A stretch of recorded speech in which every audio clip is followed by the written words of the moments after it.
Sveiki visi, jau po Sveiki. truputį renkamės. Aš labai džiaugiuosi, kad jūsų tiek susirinko. Čia truputį ruošdamasis renginiui pasižiūrėjau, kad praeitą vasarą buvo gal 30 žmonių dalyvavo šitam nuotoliniam renginį. Tai aišku, vasara turi savo įtaką, bet aš kaip juokauju, tie orai mūsų vasaros, jo gal savaitgalį bus geriau, bet šiaip turbūt birželis buvo panašus į labiau rudenį. Tai va, aš kaip visada, arba aš, arba Lukas darom ketvirtinę finansų rinkų apžvalgą, tai šiandieną mano eilė ir pabandysim apžvelgti 25 metų pirmą pusmetį, bei pabandysim pažvelgti ir galbūt šiek tiek į ateitį. Tai aš kaip visada sakau, tai nebus mūsų kažkokios prognozės, bet tai bus esamos informacijos iš įvairių šaltinių, kaip sakant, susisteminimas. Tai trumpai pakalbėsim apie ką, apie tai, kaip įvairioms turto klasėm, į kurias mes investuojam, sekėsi pirmą pusmetį.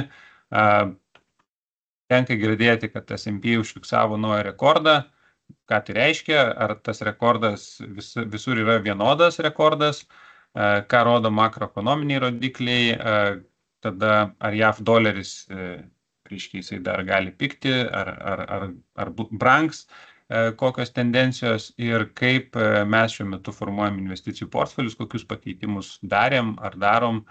Tai va, apie visą tai šiandieną pasitengsim trumpai 30, gal truputį daugiau minučių sutilpti. Tai pradėsiu nuo, kaip visada, nuo pirmo pusmečio rezultatų.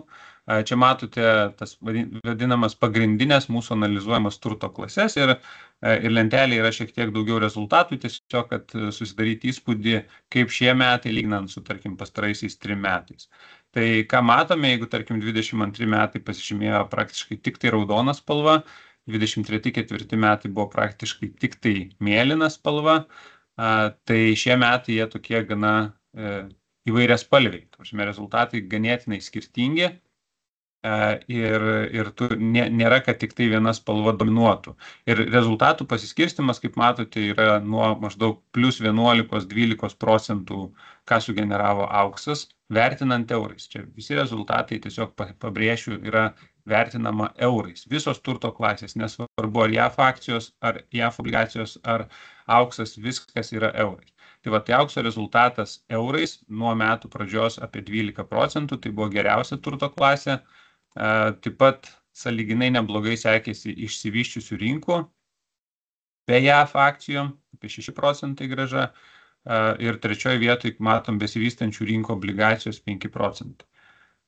Tada iš kitos pusės žiūrint, kam sekėsi prasčiausiai, tai buvo žaliavos, tas pats mažos kapitalizacijos JAF akcijos ir taip pat turim JAF nekilnojamą turtą. Tai, kaip matom, tiek gerų, tiek blogų rezultatų. Jeigu skaičiuotume, tai gautume praktiškai po lygiai teigiamų, po lygiai neigiamų. Ir taip pat akcentuočiau, kad, pavyzdžiui, JAF akcijų grąža, tai yra iš principo S&P indeksas įvertinus ir dividendus, bet perverstas į eurus, minus 7%. Tai čia yra tokie rezultatai šiais metais. Tai tikrai negalim sakyti, kad metai labai blogi, bet negalim sakyti, kad metai labai geri. Be abejo priklauso nuo to, kur investavot. Jeigu viską investavot į, tarkim, JAF akcijas, dabar turėtumėt matyti eurais iš principo minusą. Jeigu investavote daugiau, pavyzdžiui, į Europos akcijas ar Azijos akcijas, tai tikėtina, kad matysite ir tam tikrą pliusą, bet nėra nei labai blogai, nei labai gerai. Vertinant mūsų valdomų fondų rezultatus, mes matom labai panašią situaciją. Yra ir teigiamų rezultatų, yra ir neigiamų rezultatų. Ir irgi tas paskirstimas labai panašiai. Tai, pavyzdžiui, vieną iš geriausią rezultatą nuo metų pradžios matom pasiekė Alpha Metals and Mining fondas, kuris prieš tai tikrai ganėtinai stipriai nukraujavęs buvo, kainos buvo labai ženkliai kritusios, vertė maža, bet šie metai, sakykime, yra vieni iš geresnių. Tarp visų fondų, tuo tarpu, pavyzdžiui, Nextship Technology fondas, kuris paskutinius turbūt 3-5 metus įspūdingai performino, tai šiais metais yra su prastesnių rezultatų, o visi kiti plus minus apie nulį, ten plus keli procentai, minus keli procentai. Tai iš principo labai panašiai kaip turto klasės.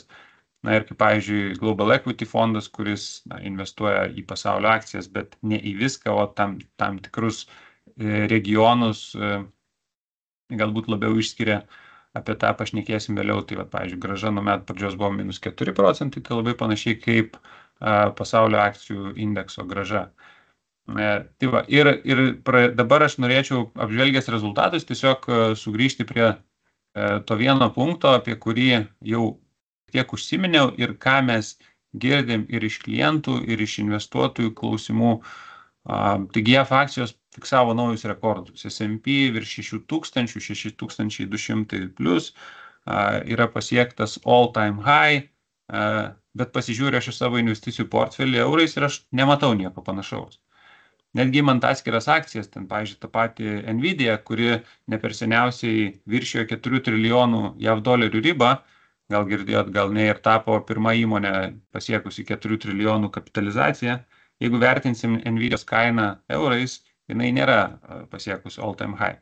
Tai va, tai šitoj skaidrėje aš pasistengsiu trumpai prabėgti, kaip čia tie metai klostėsi, ir metai tikrai buvo su didelė turbulencija, aš taip pasakyčiau. Nors mes dabar matome rezultatą nuo metų pradžios plus 6%, tai yra S&P indekso doleriais rezultatas plus 6%.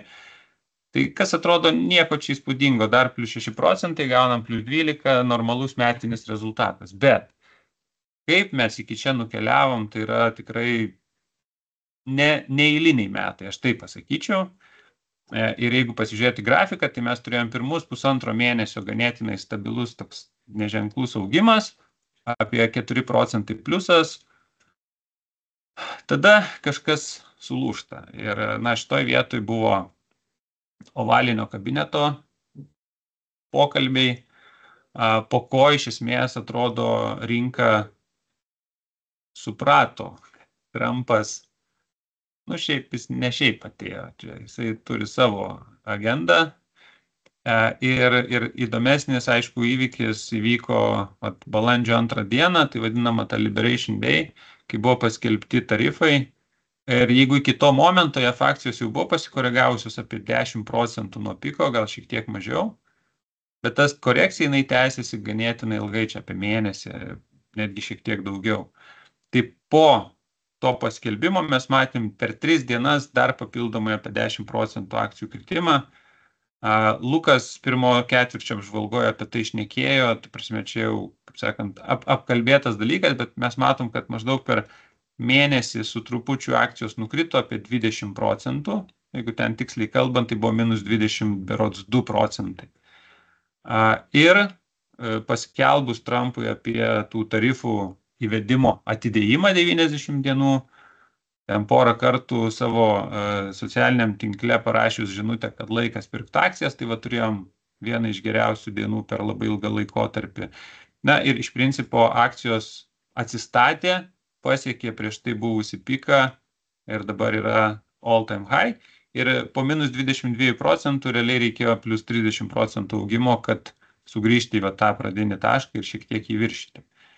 Tai turėjom labai, aš kaip sakyčiau, labai didelį nežinomumą ir baimę, kas čia bus su Trumpo atėjimu, su jo pradėtais veiksmais, nes iš dalies jisai nieko naujo nedarė, o darė viską tą, ką kalbėjo savo, reiškia, rinkiminiai kampanijoje.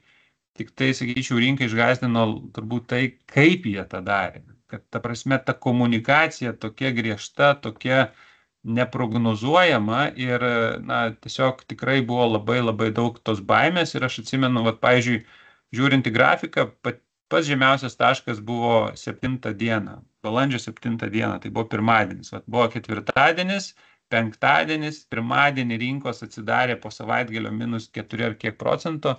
Ir aš tikrai atsimenu, kad tą dieną mes skambučių gavom labai daug. Man skambino iš 2 ar 3 žiniasklaidos priemonių duoti komentarus, maždaug kas čia vyksta, čia jau pabaiga, reiškia pasaulio pabaiga, ar čia jau kritimo pabaiga, kad tos baimės akys buvo pilnos, Lukas apie tai labai gerai pašnekėjo. Bet po to situacija, kaip matom, normalizavosi, įmonių rezultatai toliau buvo ganėtinai neblogi. ekonomika neatrodo, kad stoja toj pačioje Amerikoje. Reiškia, kai kitos problemos dar buvo šitam taške, tai, žinomgi, Gazos ruože, tai geopolitinė įtampa atrodo visiškai nepaveikė. Buvo baimių, kad galbūt tai išauks naftos kainos didelį šuolį, bet naftos kaina kaip tik nukrito, tai spaudimo infliacijai dar mažiau. Tai vien žodžiu, turim situaciją tokią, kokią turim ir matome S&P all-time high. Bet yra kitas grafikas, kurios spalva šita rausva. Ir čia yra tas pats S&P grafikas eurais.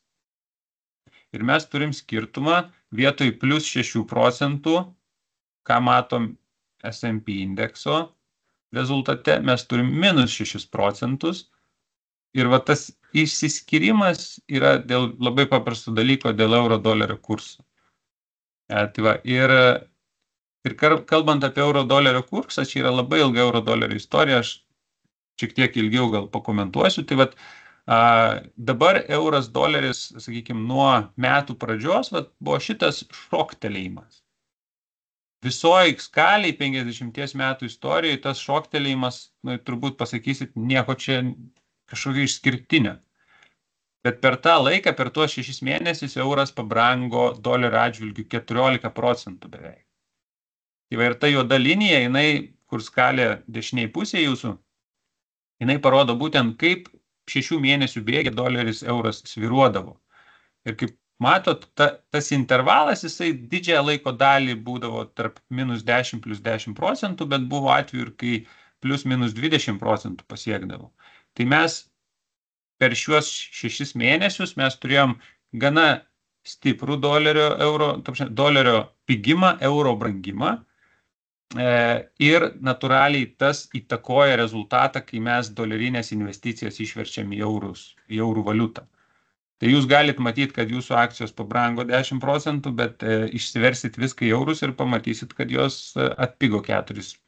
Tai čia ir yra ta įtaka. Bet šitoje vietoje aš noriu truputį daugiau pakalbėti dėl kelių dalykų. Reiškia, ir tai į viskas turėtų susivesti vieną bendrą paveikslą, nes vienas dalykas, kaip matom, doleris prieš maždaug 2 metus buvo, reiškia, euras buvo labai pigus, kitaip tariant, doleris buvo labai brangus. Ir čia buvo tam tikrų ciklų. Tai kokie tie ciklai buvo per pastaruosius 50 metų. Čia aš aišku dar galiu papildyti, kad visi žinom, kad euras atsirado 99 metais, tai kas čia per grafikas, bet kadangi euras tai buvo kaip krepšelis tam tikrų valiutų, ten Vokietijos markės, Prancūzijos franko, tai tą, sakykime, krepšelį galime sudėlioti ir tam tikrą vertę paskaičiuoti, tai čia ne mes tą darėm, yra daugybė, reiškia, šaltinių, kurie tą yra padarę, bet grubiai turėjom porą ciklų. Tai pirmas ciklas, kai euras labai pigo, iki 85 metų, prieš dolerį atpigo 50%. Tada turėjom periodą iki 92 metų, kai euras prieš dolerį pabrango apie 100%. Tada turėjom ciklai 10 metų iki maždaug 2002 metų, kai euras atpigo 40%. Tada turėjom ciklą, kai euras pabrango 88%. Ir paskutinius 15 ar kiek metų mes turėjom dolerio brangimo ciklą. Su be abejo pašokinėjimais, bet iš principo dolerio brangimo ciklą. Euras per tą laiką atpigo apie 40%. Ir jeigu jūs investuojat paskutinius 15 metų, tai yra po 8 metų krizės. Ką jūs matėt? Jūs matėt tik iš principo JAF akcijų brangimą ir JAF akcijos buvo viena iš geriausių akcijų rinkų. Ir jūs matėt dar taip pat turėjot ir dolerio brangimą. Tai tokie, sakykime, jums kaip investuotojų iš Europos eurais, jums tai buvo 2 papildomos naudos. Atsižvelgiant į tai, ką kalba Trumpas ir ko jis nori, jie nori pigesnio dolerio, jie nori mažesnių palūkanų ir tas judesys, kuris prasidėjo 22 metais ir dabar 25 metais toliau jisai tęsiasi, galimai yra visos tos, sakykime, politikos pasiekmė. Ir aš toliau prezentacijos pabaigoje pabandysiu nupiešti vieną iš scenarijų, kas gali būti, jeigu būtų. jeigu būtent tas ciklas keičiasi, jeigu dolerio brangimo ciklas, jisai pasikeičia į dolerio pigimo ciklą. Apie tą kalbėjo ir Investavimas LT bendruomenės renginy Lietuvos banko valdytoja Rasa. Šiaip bendrai žiūrint, tas vadinamas perkamosios galios pariteto principų paremtas euro-dolerio kursas turėtų būti maždaug 1,3–1,4 ribose. Toks kursas būtų jisai tas teisingas pagal kainų lygį abiejose ekonomikose ir tą turėtume žinoti, jeigu investuoja doleriais, ar į akcijas, ar į obligacijas, kad, ta prasme, nereikėtų nustebti, jeigu artimiausių ten 3–5 metų bėgė, pavyzdžiui, dolerio vertė padidės iki 1,3–1,4. Aš nesakau, kad tai bus, tokių projekcijų kol kas nėra, bet čia yra tas vadinamas normalus kainų lygis ir girdint tai, ką Trumpas kalba, kaip jie akcentuoja tai, kad, ta prasme, doleris yra per brangus, kodėl jisai nori kad JAV centrinio banko vadovas kuo greičiau mažintų palūkanas, mažesnės palūkanos reikštų iš principo tą patį pigesnį dolerį. Tai va, bet žinutė yra tokia, kad jeigu jūs matote eurais rezultatus netokius gerus, kaip žiūrėdami į S&P indeksą dolerinį, tai čia yra priežastis, reiškia, euro-dolerio pokytis. Ar jisai kažkoks išskirtinis? Iš principo ne. Įdomu tai, kad, pavyzdžiui, jeigu mes pasižiūrėtume, kokia dabar yra euro-dolerio kaina, tai jinai tokia pati buvo prieš 2 metus, prieš 5 metus, prieš ten 20 metų, prieš 25 metus. Tai prasme, dabar galim sakyti, yra tam tikras viduriukas. Ir jisai sviruoja, jisai pakyla 10%, nukrenta 10%. Ir apie tai, ar verta draustis ar ne, aš dar pakalbėsiu šiek tiek vėliau, bet situacija yra tokia. Tai dabar nuo rinkų rezultatų pereisim per pagrindinius makroekonominius rodiklius, tai tiek aplenkiantis indikatoriai, tiek palūkanos. Tai taip labai trumpai šiuo metu aplenkiantis indikatoriai, paskutiniai duomenys vis dar indikuoja augimą. Reiškia, ta kreivė, jinai po truputį kyla vis dar. O ką tai reiškia, tai mes pastoviai kartojam, kad jeigu aplenkiantis indikatoriai yra augimo stadijai, tai tuo metu labiau verta investuoti į akcijas, nes būtent augimo stadijai akcijų vidutinė mėnesinė grąža yra 2x didesnė negu šiaip vidurkis visų mėnesių. Tai reiškia, jeigu vidutiniškai čia pasaulio akcijų mėnesinė grąža 0,6, tai tuo metu, kai aplenkiantis indikatoriai kyla, arba kitaip tariant, rodo ekonomikos augimą, akcijų grąža yra 2x didesnė. Tuo tarpu, jeigu ekonomikos tie aplenkiantis indikatoriai jau pradeda kristi arba indikuoja ekonomikos sulėtėjimą, traukimąsi, tai tuo metu vidutinė akcijų mėnesinė grąža yra apie 0 arba maždaug 0,6% mažesnė. Tai va, ir mes labai dažnai komunikuojam ir mes savo modeliuose, sakykime, kai dėliojam investavimo strategijas, tą patį akcentuojam, kad kai aplenkiantis indikatoriai kyla, galima šiek tiek turėti didesnę riziką, tai reiškia, tarkim, daugiau investuoti į akcijas, kai aplenkiantis indikatoriai pradeda mažėti, tada galim būtų galvoti apie rizikos sumažinimą. Kol kas jie dar nemažėja, o kaip tik auga. Aš čia, Artūrai, tik papildysiu, gal porą minučių tau duot pailsėt. Kas mėgsta ir stebi sezoniškumą akcijų ir žino, kad tokius posakius kaip sell in May and go away arba rugsėjas vienas skaitosi blogiausių mėnesių, tai kas stebi mėnesius arba sezoniškumas, tai gal ir toks fun factas, jis tikrai nereiškia, kad būtinai tai bus. Praeitais metais laikomas blogiausių mėnesių rugsėjas buvo vos negeriausias mėnuo, bet vidutiniškai Liepa skaitosi geriausias mėnuo akcijų.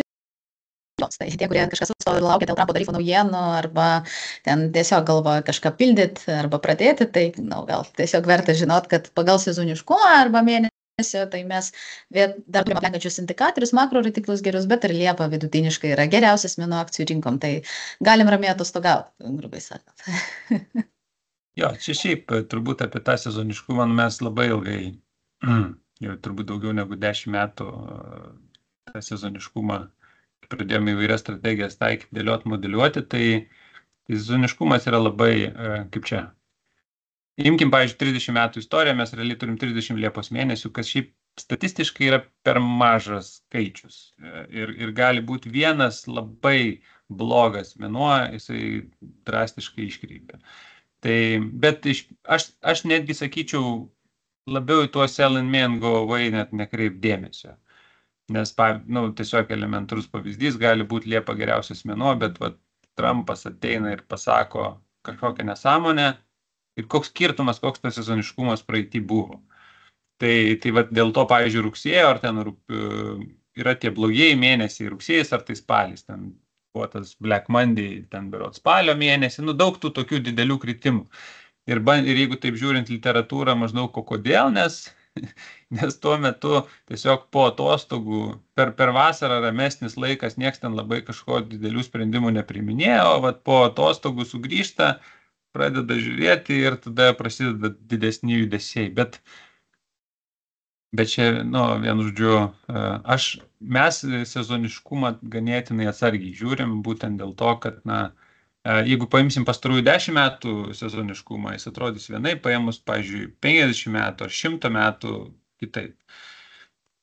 Tai, bet vienu žodžiu, aš taip turbūt dar galėčiau sugrįžti prie to S&P grafiko ir pasakyti tai, ko nepasakiau, kad iš vienos pusės gali investuotojai dabar, tie, kurie galvoja pradėti investuoti, bet velnės S&P indeksas all time high, tai aš dar palauksiu, bet žiūrint eurais, jisai yra dar minus 10 ar kiek procentų nuo piko, kas šiaip tikrai nėra, kad labai dažnai būna. Ir ta situacija pradėti investuoti nebeatrodo tokia kažkokia labai bloga. Tai tęsiant toliau, vienas iš tų rodiklių, kuris įtakoja centrinių bankų pinigų politiką, palūkanų normas ir panašiai, tai yra infliacija. Čia yra tokia didelė lentelė, nelabai gal aišku, bet iš principo raudona spalva yra blogai, infliacija reiškia didelė, mėlyna spalva reiškia, kad infliacija yra normali arba žema.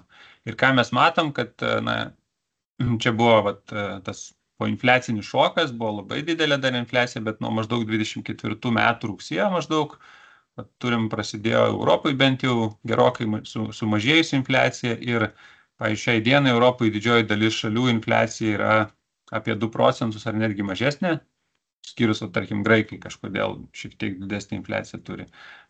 Kitose šalyse, Šveicarijoje, ten, pavyzdžiui, Amerikoje, toj pačioje, jinai yra ganėtinai mažai, jinai stabilizavosi, šiai dienai tikrai nėra problema.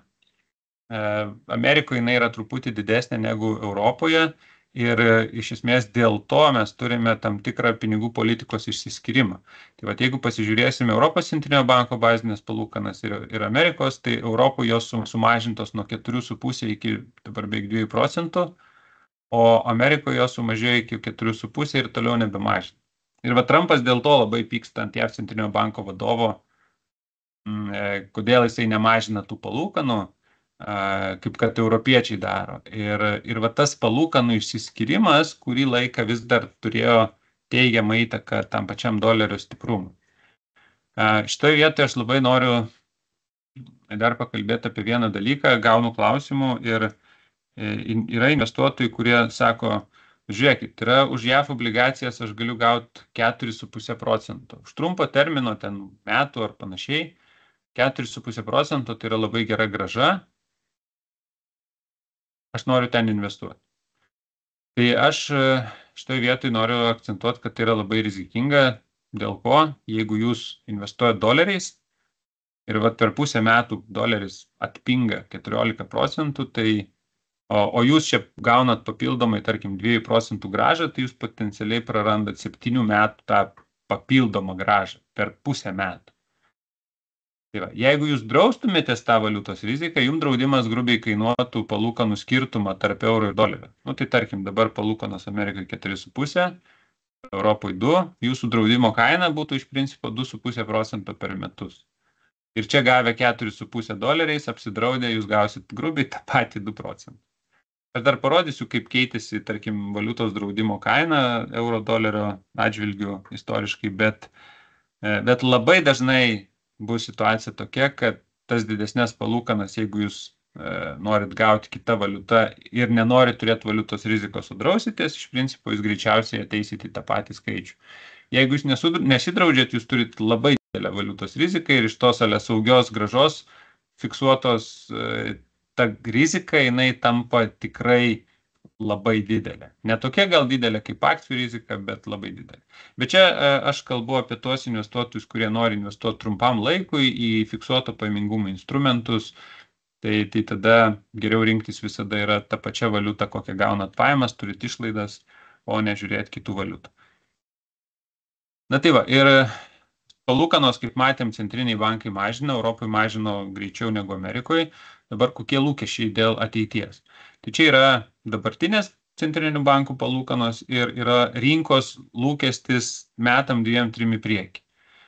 Tai ką mes matom? Mes matom, kad Amerikoje šiuo metu palūkanos yra vienus iš didžiausių. Tikimasi metų bėgė, kad jos dar daugiau negu 1% bus pamažintos ir iš principo dugnas. Ir po to arba bus tokios pačios, arba šiek tiek netgi didės. Europoje mes turime situaciją, kad palūkanos šiai dienai yra apie 2% ir taip, rinka dar tikisi šiek tiek nedidelio sumažinimo 25 baziniais punktais, bet irgi metų bėgė dugnas, po to gali pradėti šiek tiek didėti. Kitose rinkose labai panašiai, arba, pavyzdžiui, Japonijoje netgi nebesitikė, kad mažės, bet, Japonija, tarkim, mums neįdomu. Tai va, tai ką mes matom, atrodo, kad bent jau Europoje tas palūkanų normų dugnas iš principo jau yra pasiektas. Jeigu turite būsto paskolas, tas sumažėjusias palūkanas jau turėtumėt būti pajautę, bet, kaip sakant, labai didelio mažėjimo ateityje turbūt nebereikėtų tikėtis. Aš kartais pamastau apie variantą galbūt pasikomunikuoti su bankais dėl ilgesnio termino palūkanų fiksavimo, ką pavyktų gauti. Bet su palūkanom situacija tokia, kad lyg tai dar rinka tikisi šiek tiek mažinimo, Europoje mažiau, Amerikoje daugiau, nes Amerikoje, kaip matėm, jos yra mažiau sumažintos, tai vat, labiau turėtų pasivyti, bet situacija tokia. Ir prie ko tai privedė, vat, tos palūkanų normų pokyčiai, kad jeigu mes ilgai matėm tą vadinamą palūkanų normų inversiją, tai šiai dienai tos palūkanų normų kreivės, vat, tos mėlynos linijos, jos yra jau, sakykime, normalios. Europoje palūkanų normų kreivė atrodo labai sveikai. Vat. Mėnuo 3-6 mėnesiai metai palūkanos yra šiek tiek žemiau 2%, 10, 20, 30 metų palūkanos yra didesnės, link 3%. Tai palūkanų normų kreivė yra kylanti palūkanų normų kreivė, jinai dažniausiai būna normaliais ekonominiais periodais, kai nėra nei kažkokio infliacijos perkaitimo, nei ekonomikos perkaitimo. Tai vat normali. Amerikoje palūkanų normų kreivė jinai dar nėra tokia, kaip sakant, graži, bet irgi tos inversijos jau nebėra. Ir kas čia įdomu, kad ši palūkanų normų inversija, kai jinai būdavo istoriškai, jinai praktiškai visada išpranašaudavo recesiją. Tai šiai dienai po paskutinės inversijos recesijos kol kas nebuvo, bent jau Amerikoje tai nebuvo. Europoje, jeigu žiūrėsim atskiras šalis, ten vienoje ar kitoje galėjo būti užfiksuota, bet bendrai irgi nebuvo. Tai čia gali būti pirmas kartas, kai ta inversija palūkanų normų jinai nebus pataikiusi. Bet bendrai žiūrint, tai irgi signalizuoja normalią aplinką. Tai va, ir dabar... Čia, grįžtant prie inversijos, turbūt čia buvo pagrindinė grėsmė investuotams. Čia tie, kas stebėjo ir žiūrėjo inversiją paskutinius 1,5 metų, kuri tikrai ilgai tęsiasi, signalizavo tokį investuotojams, kai kurie nenorėjo didinti rizikos portfelio, kai kurie kaip tik gal pasitraukdavo. Tai atrodo, ta inversija, kuri praktiškai visada pranašaudavo recesiją ir po jos ateidavo, ji dabar neįvyko. Tai vat, dar kartą investuotojams tokia išvada, kad pasitikėti rodikliais 100% arba kažkokiais ten įveikos sekom yra geriausia vis tiek strategija išlaikyti diversifikaciją ir išsilaikyti rinkoje. Tiesiog ir nepaisintų visų rodiklių. Tai jo, aš visiškai teisingai akcentas uždėtas, kad nesu matęs jokio modelio, kuris 100% veiktų. Ir netgi jeigu mes turim rodiklį, kuris per 50 metų buvo 5 kartus ir 5 kartus nutiko taip, o ne kitaip, tai dar nereiškia, kad ir 6 kartą nutiks taip, nes 5 kartai per 50 metų čia yra, ne statistika. Ta prasme, nėra 100%, aš nesu matęs 100%, reiškia, tų kažkokių indikatorių, kurie, turim 100%, tai net nekalbu grinai tik apie tai, kad iš 5 įvyko 5, tai jau 100%, bet labiau kalbu iš tos pusės, kad jisai tai yra kaip formulė, kad bus, kad visada tai buvo ir visada tai bus. Negalima apie tai galvoti. Tai va, ir be abejo, čia 20 COVID-as, 22 metai, galim sakyti, kad nenatūraliai buvo. Ta prasme, kad palūkanų normų inversija buvo ir prieš COVID-ą. Tai jeigu nebūtų įvykęs COVID-as, po ko labai staigiai sumažino bazinės palūkanas, o po to įvyko kainų šuolis dėl to pačio COVID-o, pasiūlos paklausos ten išsikraipimų, tai gal tos inversijos, reiškia, gal būtume turėję recesiją jau be COVID-o ir reiškia, būtų viskas ok. Čia labai daug galim spekuliuoti, bet mintis ta, kad ką reiškia palūkanų normų inversija? Tai pasižiūrėkim, pavyzdžiui, prieš metus Europos palūkanos atrodė taip, reiškia, už vieno mėnesio metinės palūkanos buvo 3,5. Reiškia, jūs dedate mėnesių, jūs gaunate 3,5 metinių palūkanų. Kai tuo tarpu už 8 metus buvo 2,5. Tai tos sąlyginai jau nemažos palūkanos, o ypač Amerikoje 5,5%. Tai ką man investuoti į akcijas ir kur galbūt aš uždirbsiu 8 ir rizikuoti, jeigu aš galiu dėti į labai trumpo termino saugias JAF obligacijas, gauti 5,5%. Tai ta inversija, jos nėra, kad pats skaičius jisai kažką reiškia, jis labiau reiškia įtakoja investuotojų elgseną ir kai palūkanos trumpo termino yra užkeliamos arba jos padidėja, tada investuotojams dingsta noras investuoti ilgam ir rizikingą turtą arba jį pardavinėja ir tada deda pinigus trumpam laikui saugiau. Ir tie, reiškia, pinigų srautai be abejo įtakoja ekonomiką, mažiau investicijų, galbūt mažiau pardavimų vyksta ir taip toliau. Tai šį kartą atrodo, kad taip praslydom, nes ekonomika ypač Amerikoje atsilaikė labai stipriai. Žinoma, labai gerai. Taip, yra ten tų sektorių atskirų regionų, kur atrodo silpniau, bet bendrai žiūrint, atrodo labai neblogai. Tiek darbo rinka, tiek kiti rodikliai. Tai pakalbėjus apie makro rodiklius, dabar pabandysim pažiūrėti tą ateitį. Tai aš kaip minėjau, tai nėra mūsų prognozės arba rekomendacijos, mes bandom tiesiog perteikti tai, ką rodo įvairūs modeliai. Ir, pavyzdžiui, vienas iš tokių pagrindinių, ką mes žiūrim, mes nežiūrim projekcijų metų į priekį. Mes pakalbam apie metų į priekį prognozės metų pradžioje, tai yra pateikiam, ką analitikai prognozuoja ten S&P indeksų ir panašiai, bet jau turbūt galim pasijuokti. Kiekvienais metais galim pasijuokti, kaip jiems nesiseka prognozuoti. Labiau žiūrime į ilgo laikotarpio projekcijas, kaip investuotojams galbūt būtų logiška peržiūrėti portfelius ilgesniam laikui, nes ilgesnio laikotarpio prognozės jos turi šiek tiek geresnį pataikymą. Irgi nėra 100% prognozės, labiau sakyčiau turbūt 60-70% pataikymo turi šansą, bet pasižiūrėkime jas. Ir tarkim, mes naudojam tokį Research Affiliate puslapį, yra nemokamas šaltinis, galite užsiregistruoti, pasižiūrėti, yra labai daug informacijos, yra net modelis aprašytas, kaip jie tas projekcijas daro, bet iš principo, jeigu mes žiūrim 10 metų į priekį projekcijas, tai didžiausia grąža yra visom turto klasėm, kurios čia surašytos, yra prognozuojama teigiama grąža. Nuo 8,5 ar 9% iki maždaug 2,5 ar 3%.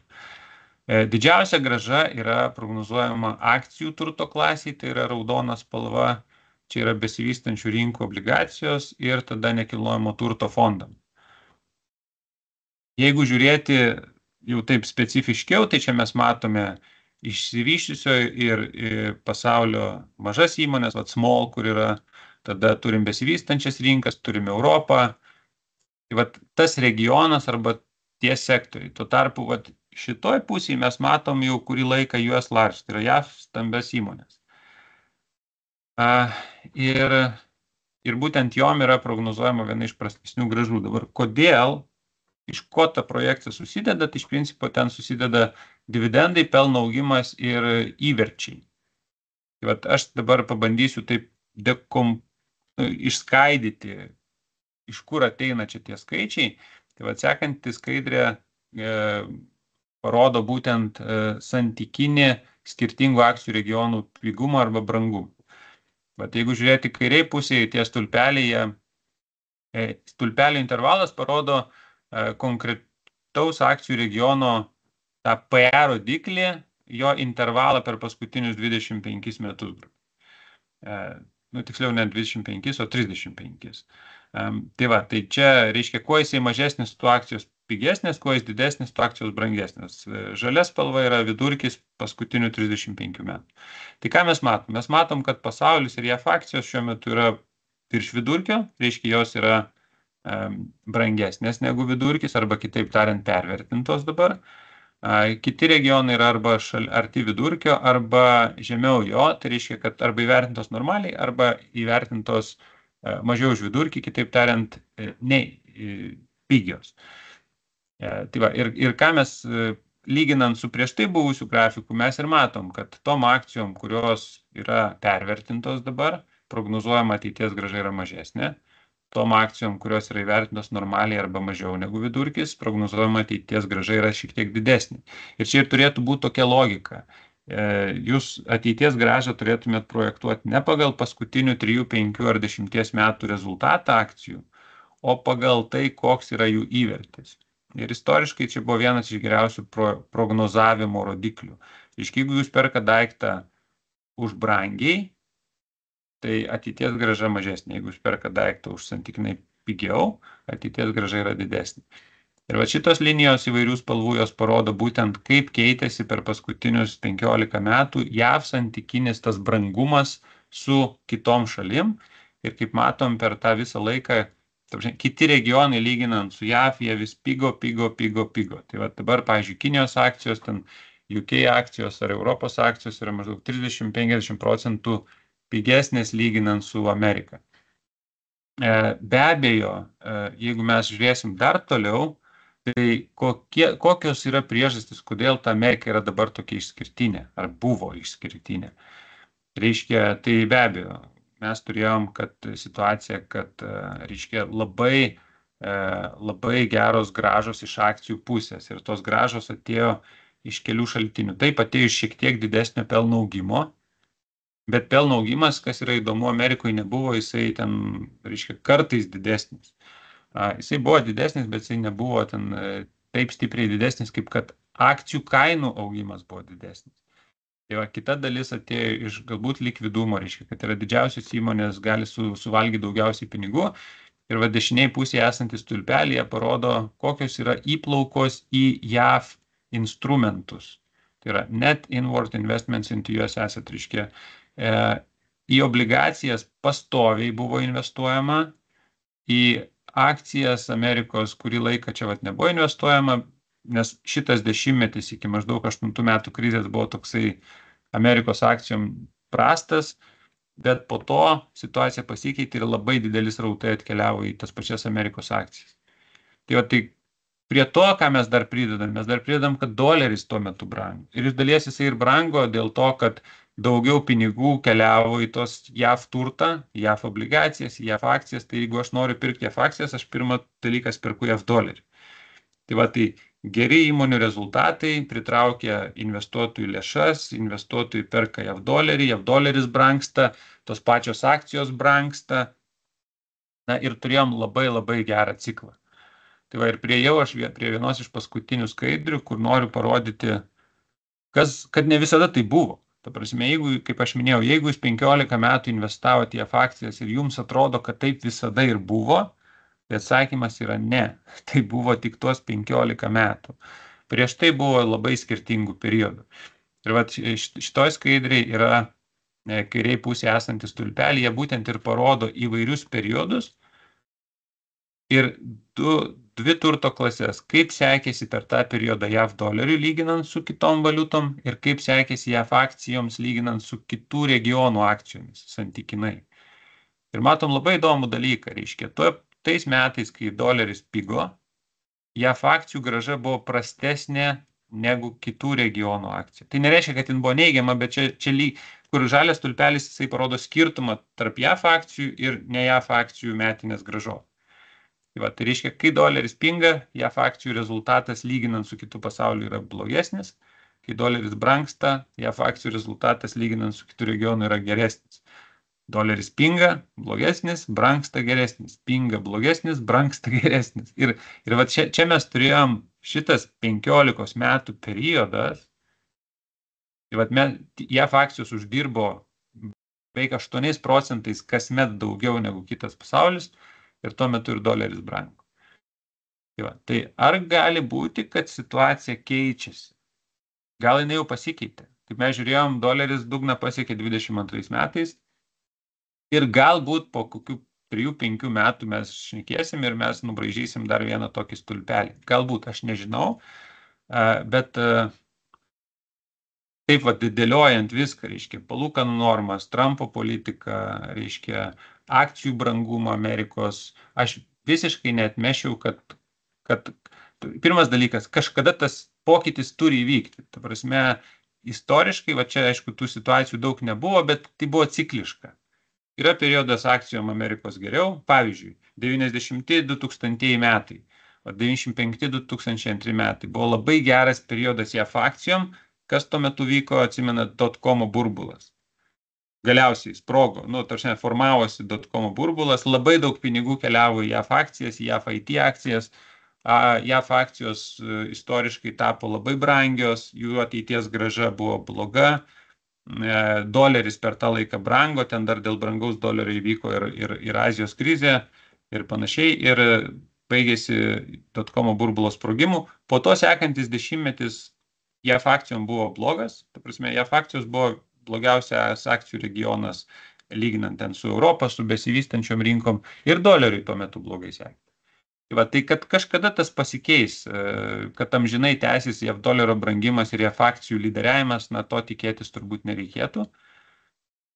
Ir kažkada tas pasikeis. Ir kitas grafikas, jisai parodo, kiek kainuoja apsidrausti dolerio riziką.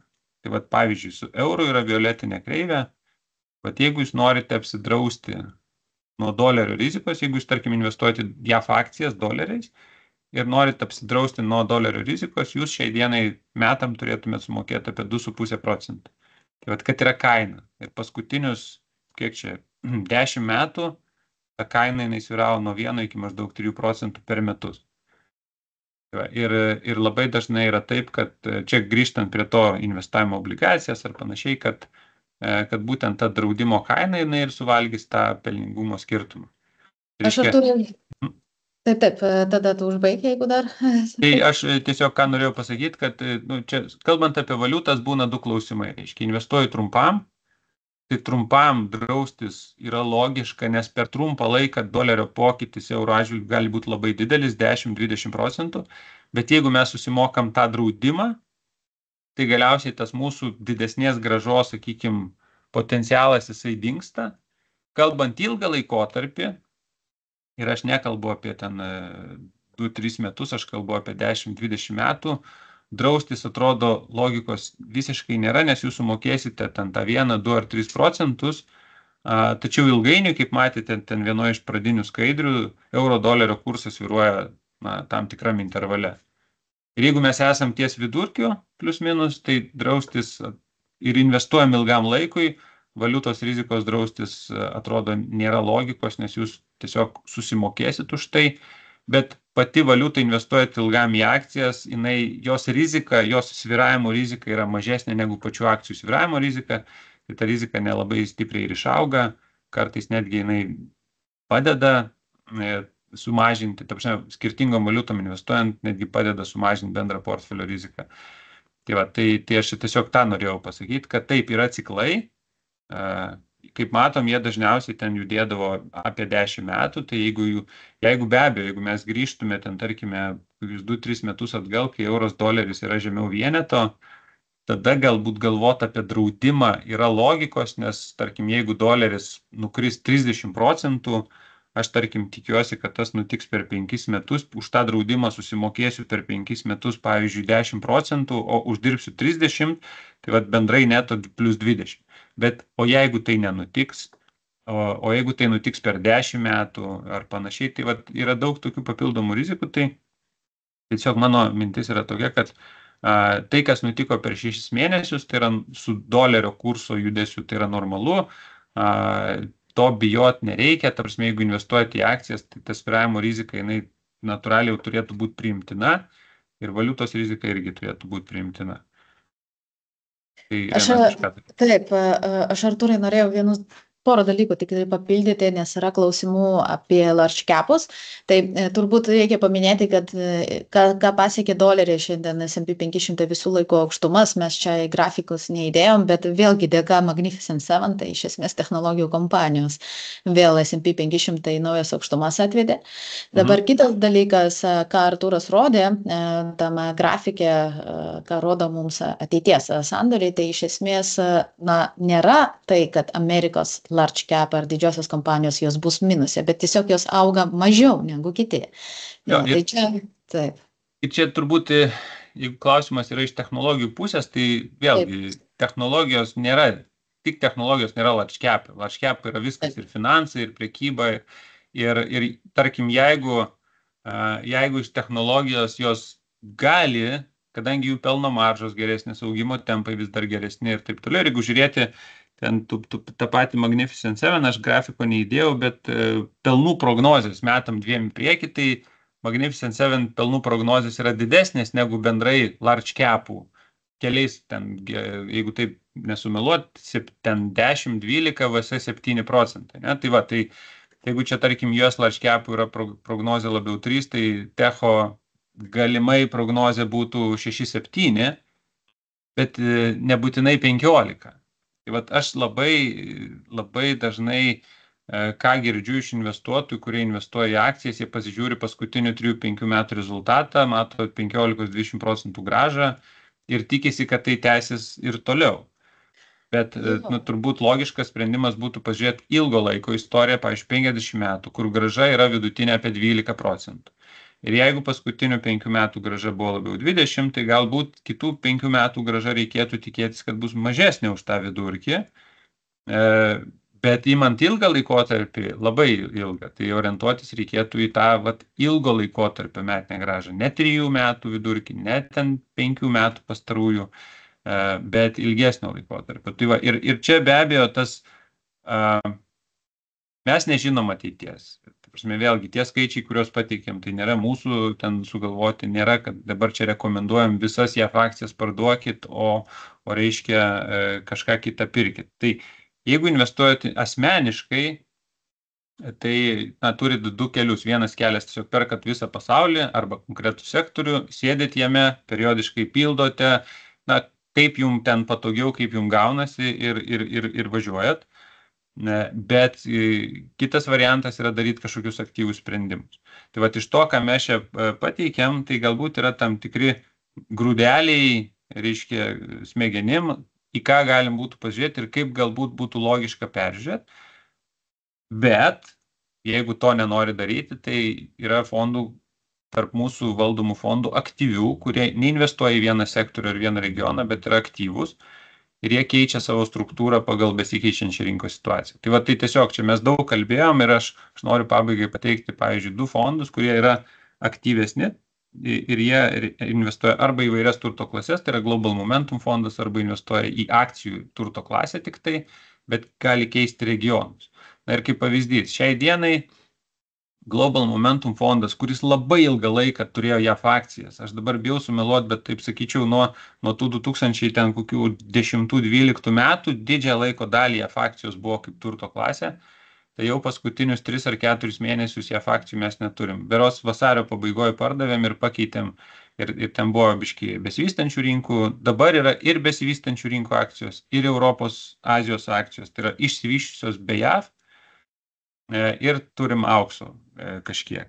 Tai šitas portfelis, jisai iš JAF akcijų jau yra išėjęs, maždaug 4 mėnuo, atitinkamai ir Global Equity fonde. Šiai dienai Šiaurės Amerika sudaro 30%, prieš maždaug 3 mėnesius buvo apie 75%. Tai va, kita dalis apie 60% yra Europa, Ramusis vandenynas, Azija. Tai va, tai irgi tai yra aktyvus portfeliai, kad neinvestuoja visko tik į vieną turto klasę, kaip, pavyzdžiui, pasaulio akcijas, o yra bandoma tas tendencijas, sakykime, pagauti ir mes turim labai aiškius modelius, kaip tą darom. Ir jeigu ta tendencija, kad reiškia dolerio pigimas, Amerikos underperformances angliškai vadinamas, tai reiškia, kad Amerikos akcijų rezultatas bus blogesnis negu Europos. Tai tam jau atrodo portfeliai šitie du susidėliojo ir dabar yra du scenarijai. Arba tas trendas tęsis, tai reiškia, šitie portfeliai jie pataikė ant tos bangos, arba jisai nesitęs, o grįž vėl Amerikos akcijų lyderiavimas, kažkurio metu mes sugrįšim. Bet mes labai aiškiai su tais fondais žinom, ką darom, kada darom, kodėl darom ir turim labai aiškę strategiją. Tai dauguma investuotojų, jie labiau vadovaujasi, tarkim, ar kažkur paskaito, ar išgirsta, ar draugas pasako, kad čia dabar galbūt darykim taip ar kitaip. Ir padaro, bet toliau plano, o kada peržiūrėt, po kiek laiko, kada keisti, nebeturi. Tai abu scenarijai, tiek investuoti pasyviai į, pavyzdžiui, visą pasaulį yra geras, tiek ir, tarkim, rinktis kažkiek aktyvesnė strategija yra geras, bet reikia, kad ta strategija, kurią taikote, būtų labai aiški ir taip pat reikia suprasti, kad netgi ir aktyvi strategija ne visada jinai pasiteisins, bus momentų, kai nepasiteisins.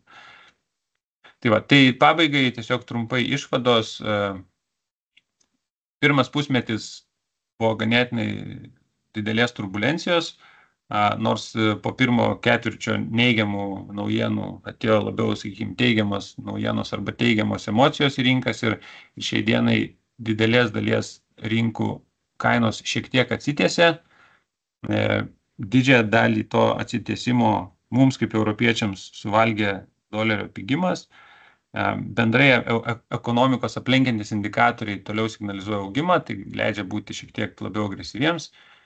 Matėm, infliacija stabilizavosi, centriniai bankai vis dar mažina palūkanas, tačiau jau tas palūkanų dugnas atrodo ne už kalnų, kad po labai staigaus kainų atsitiesimo tiek pasaulio akcijos, tiek ypač JAF akcijos, jos vėl atrodo pervertintos ir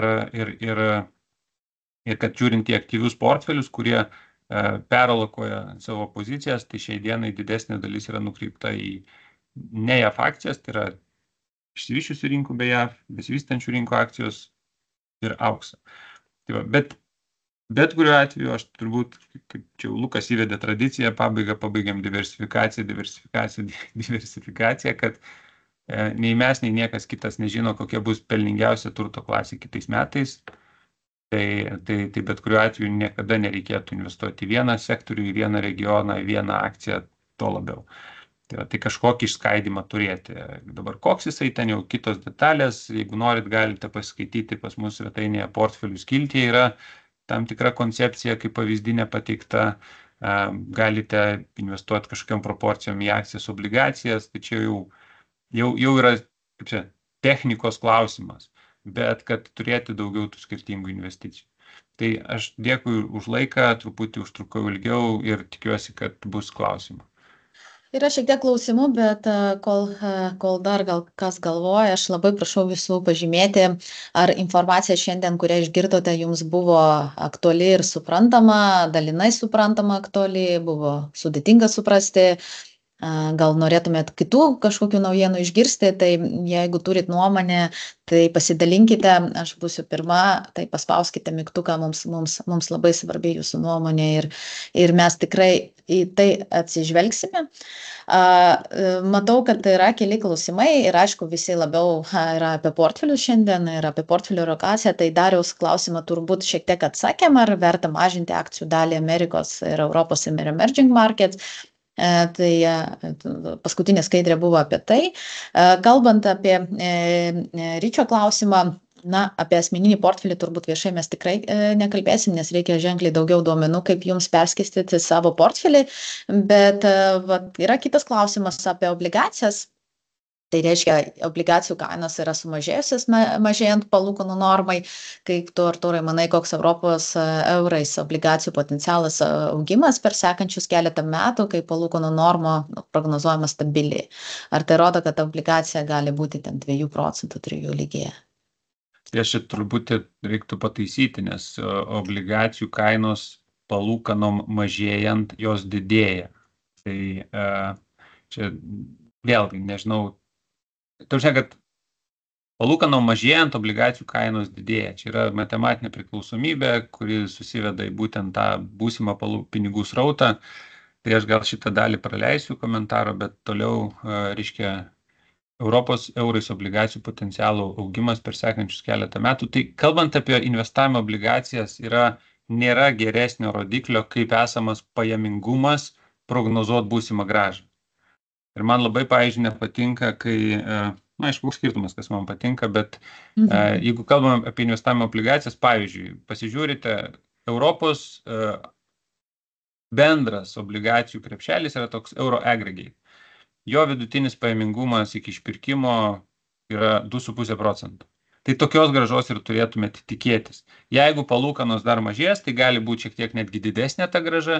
Jeigu palūkanos didės, ta grąža gali būti šiek tiek mažesnė dėl būtent, kad palūkanom didėjant kainos mažėja, o palūkanom mažėjant kainos didėja. Tai čia yra labai simple ir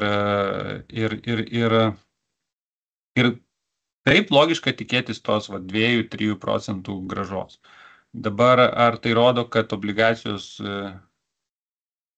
keletą metų atsakymas taip. Dabar, pavyzdžiui, mes turim Europos obligacinės European Bond fondas. Jo sudėtis yra ir valstybinės, ir įmonių, ir aukšto pajamingumo, ir besivystančių rinkų. Ir sudėjus visų tų obligacijų pajamingumą, jisai gaunasi labiau 4,5%. Trukmė obligacijų krepšelių yra kažkur 5-6 metai. Tai mes taip ir komunikuojam, kad investuojant į tokį krepšelį, kur yra ir valstybių, ir įmonių, ir rizikingesnių įmonių, tas pajamingumas yra maždaug 4,5%, tai atėmus mokesčius ten liks, tarkim, 4 ar panašiai, tai tokios grąžos ir galim tikėtis, be abejo, jinai nėra fiksuota, kaip kad perkant obligaciją 2 metų arba indėlį padedant metam, bet tai yra tas lūkestis, tas skaičius, kuris turi suformuoti lūkestį. Bet jokių būdų nežiūrėkite paskutinių 3 ar 5 metų grąžą, nes obligacijom paskutiniai 3-5 metai buvo blogi, nes palūkanos labai staigiai kilo ir jų akcijų šitą obligacijų kainos krito. Tai su obligacijom visada reikia žiūrėti yra toks angliškas terminas yield to maturity arba pelningumas iki išpirkimo. Obligacijų fondai jį dažniausiai skelbia, tai į tą rodiklį ir turėtume orientuoti. Klausimas apie Global Allocation Fund, ar jis irgi aktyvus? Taip, irgi aktyvus, visi fondai aktyviai.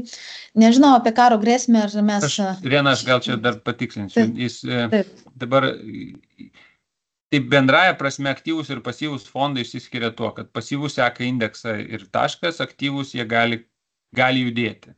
Dabar, tai čia toks bendrinis. Aš Global Allocation fondą priskirčiau labiau prie tų, kur neaktyviai. Kodėl? Nes yra tam tikros turto klasės, jų ten proporcijos tam tikros yra numatytos pas mus strategijos ir mes stengiamės jų laikytis. Taip mes galim padidinti ar pamažinti. Tai iš tos pusės, kad mes kaip valdytojas galim keisti lokacijas, jisai yra aktyvus, bet iš principo tokių didelių pakeitimų, kaip kad Momentum fonde, mes Allocation fonde nedarom. Allocation fondas jisai labiau 40% obligacijas į akcijas, 10% ten į NT, 5% į auksą ir tie svoriai plus minus jie bus panašus. Galim padidinti akcijų galbūt iki 50%, galim galbūt sumažinti, bet iš principo bus visos turto klasės. Momentum fonde mes galime akcijas parduoti visas ir nupirkti, pavyzdžiui, auksą, žaliavas, nekilnojamą turtą ar kešą laikyti. Tai čia tas tarp aktyvus, pasyvus aš tokį išskirčiau skirtumą.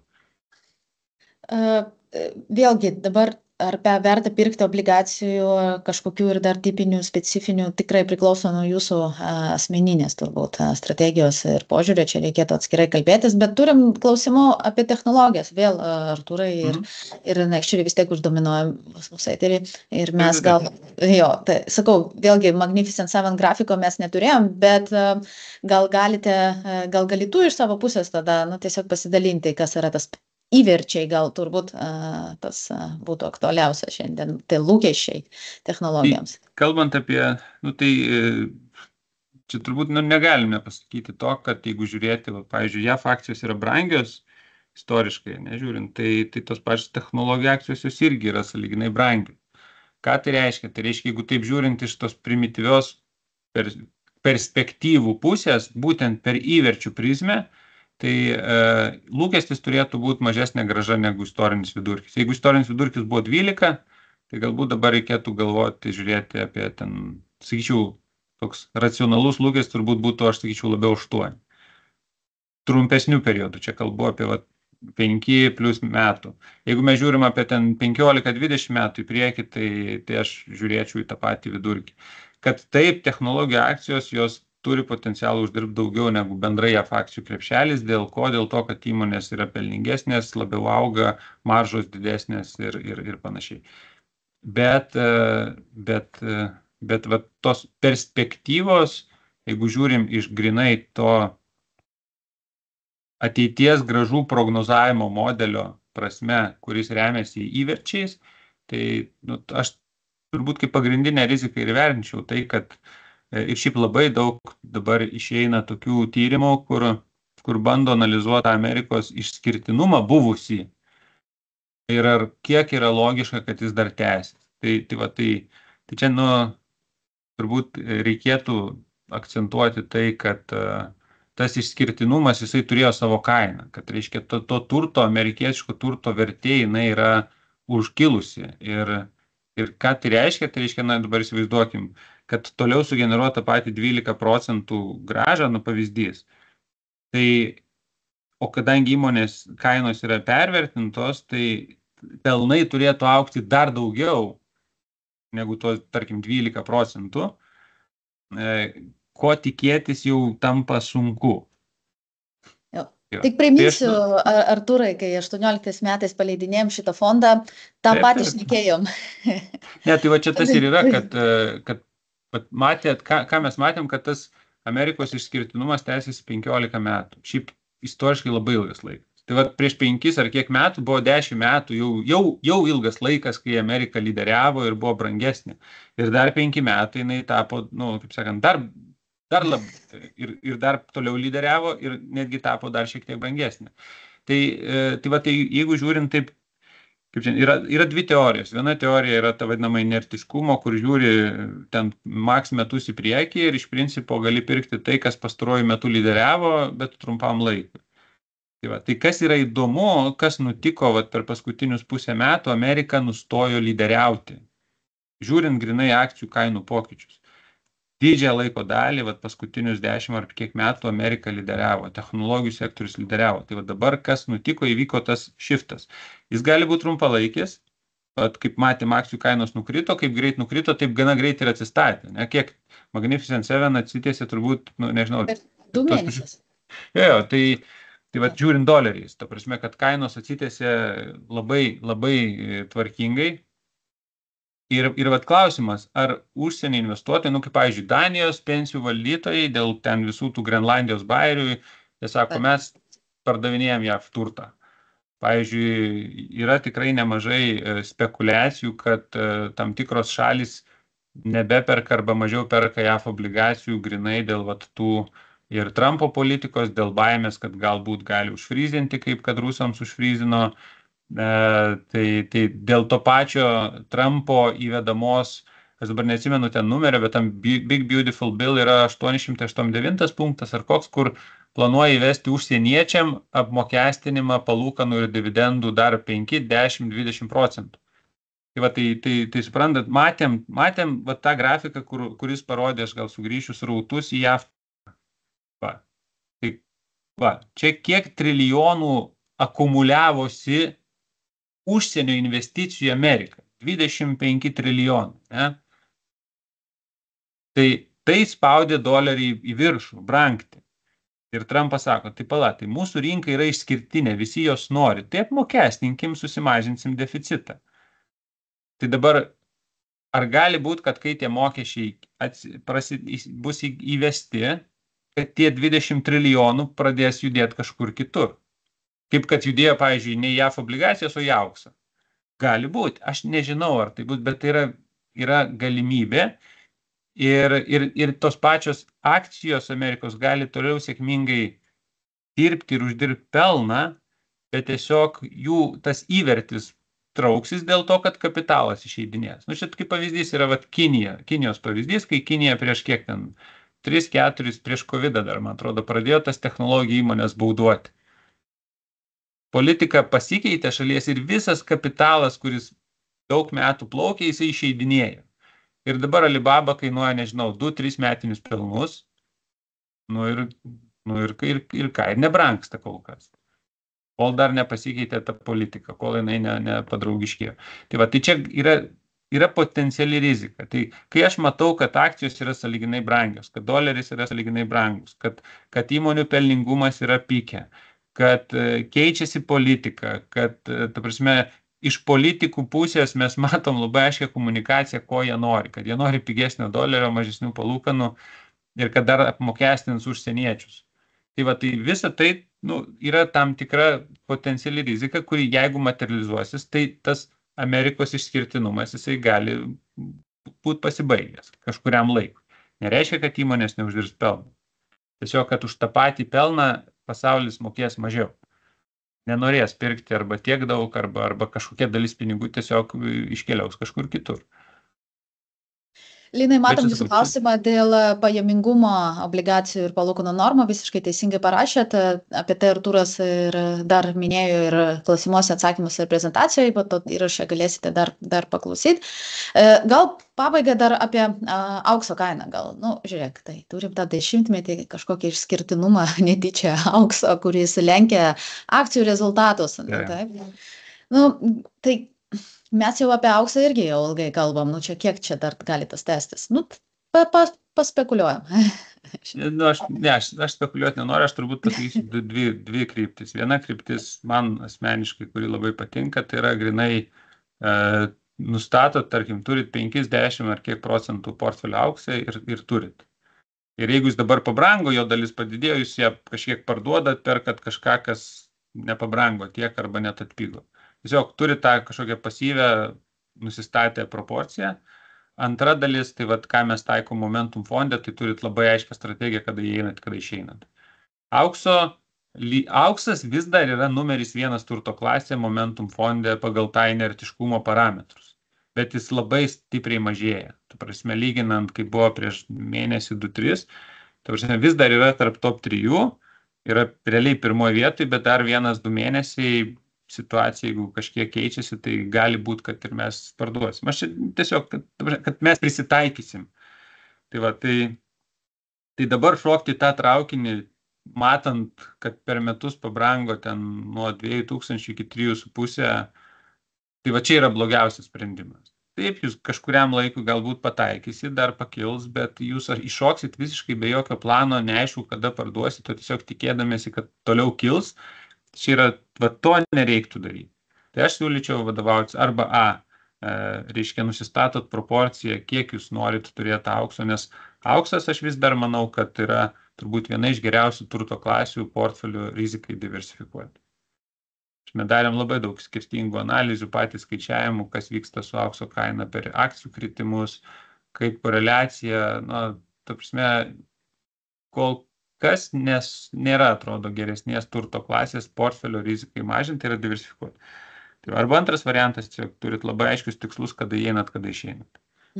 Bet Gerai, labai turbūt, kas galėtų pritaikyti savo portfeliams, informacijos užtenka. Jeigu turi tokių dar konkrečių klausimų, tai apie savo rizikos, nežinau, grąžos tikslus, ar reikia kažkokias relokacijas daryti, rašykit mums, Artūras, Lukas, aš, Indrė, Greta visada atsakysim. Ačiū labai visiems už dėmesį, lauksime jūs kitą ketvirtį, mūsų apžvalga jau bus turbūt, kada ten kitas ketvirtis, rugsėjo mėnesį, rugsėjo vidury jau kalbėsime ir tikimės kalbėsime jau apie kitus geresnius rezultatus ir skaitant visus tos valiutų svyravimus. Dėkui visiems ir iki kitų kartų. Viso.